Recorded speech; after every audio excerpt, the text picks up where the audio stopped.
Olha, eu acho que a humildade é uma virtude e o presidente demonstrou tê-la. Eu acho que a nota 7 que ele deu, inclusive reconhecendo alguns defeitos ali na curva de aprendizagem, né?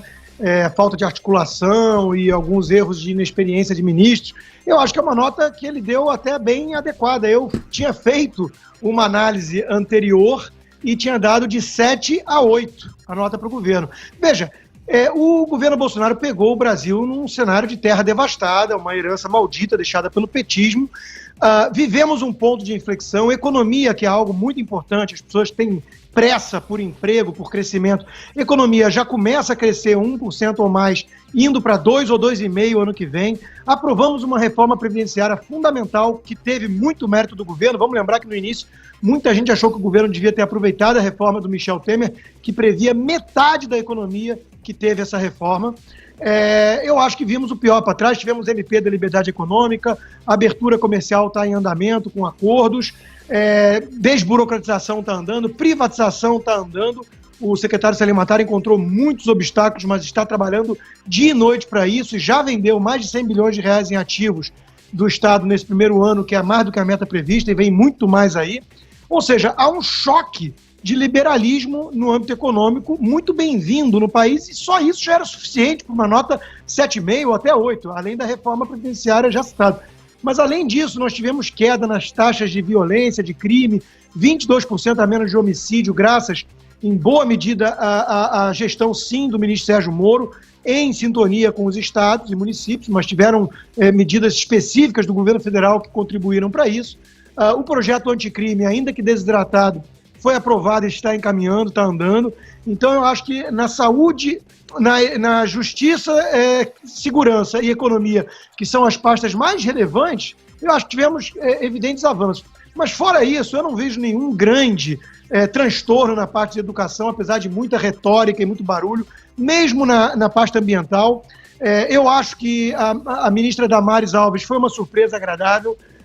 Eu acho que tem ministérios técnicos, além do Tarcísio Gomes de Freitas, a Tereza Cristina na agricultura, o Marcos Pontes na ciência e tecnologia. Então, tem várias coisas que mudou em relação, a postura mudou em relação ao que vinha antes, né, que eram distribuídos para partidos de forma absolutamente política e tudo mais. Isso também gerou um protagonismo maior do Congresso, que não tem mais esse toma lá da cá da velha política. Então, eu acho que houve muita coisa de mudança positiva no Brasil, e estamos começando apenas a colher os resultados dessa guinada, né?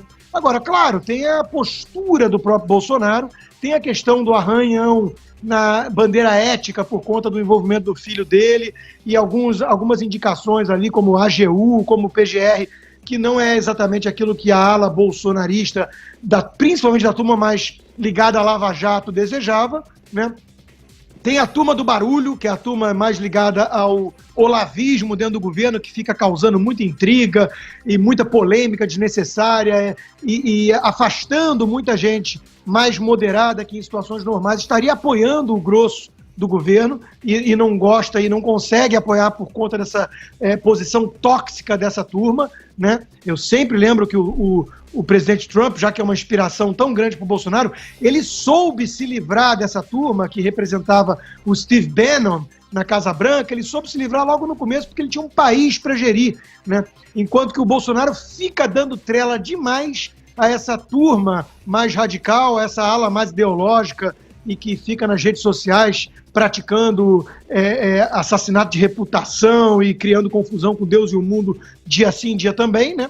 E parece que é um cálculo político dele. Se ele mantiver essa militância engajada e a eleição for novamente um plebiscito contra o PT, ele garante ali 20%, 25% do eleitorado, está no segundo turno e consegue o voto útil de todo mundo que é antipetista, porque basta ser minimamente decente e inteligente para ser antipetista.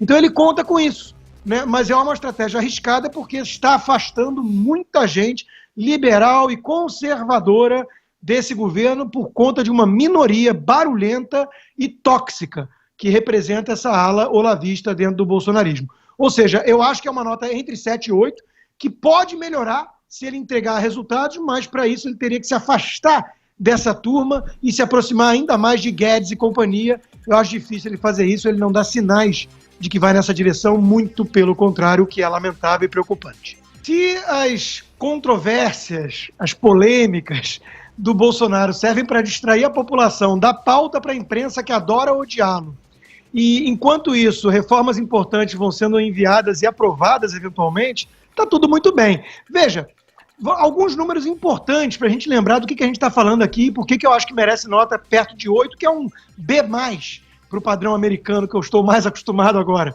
né? Nós temos a geração de quase 1 milhão de vagas de trabalho formal no país, formal e informal, né? 1 milhão de postos de emprego criados. Nós estamos terminando o ano com a menor taxa de juros da história, 4,5% a Selic, e isso não na marretada à la Dilma, mas de forma sustentável, até porque, e aí vem o outro dado, inflação absolutamente dentro e até abaixo da meta, está em 3,5% mais ou menos.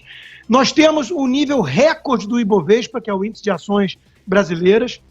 Nós temos um clima que está começando a engatar aí uma marcha mais acelerada, de otimismo, de investimentos, de crescimento. Tudo isso está sendo resultado de um trabalho muito bem feito por uma equipe muito técnica de primeira.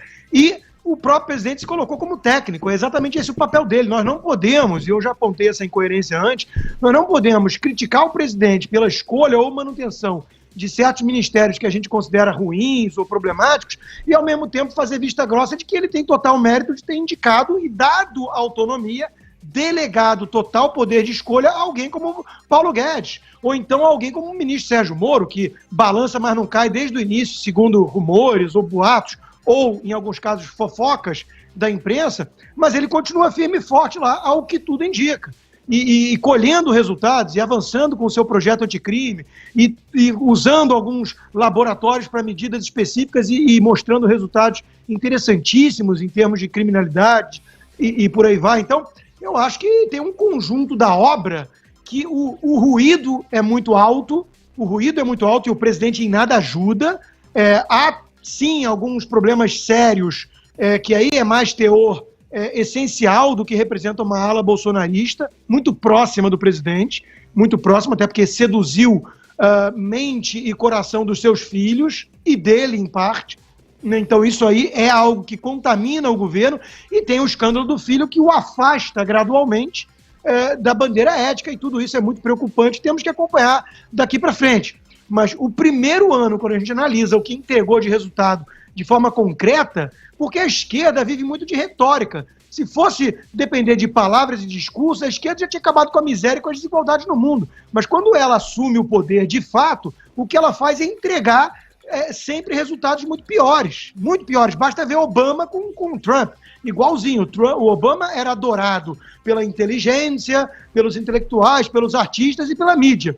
E fez um governo medíocre, para dizer o melhor dos casos, da sua gestão. Enquanto que o Trump, odiado por todos eles, está entregando a menor taxa de desemprego das minorias da história, em 40 anos, um crescimento acelerado da economia e por aí vai. Não estourou a Terceira Guerra Mundial, as minorias não estão sendo perseguidas nas ruas e mortas num clima de fascismo. Isso tudo é uma baboseira de uma narrativa de quem vive na bolha progressista. Então, quando a gente sai para o mundo real, lá fora, a gente vê o Brasil melhorando. É isso que está acontecendo hoje.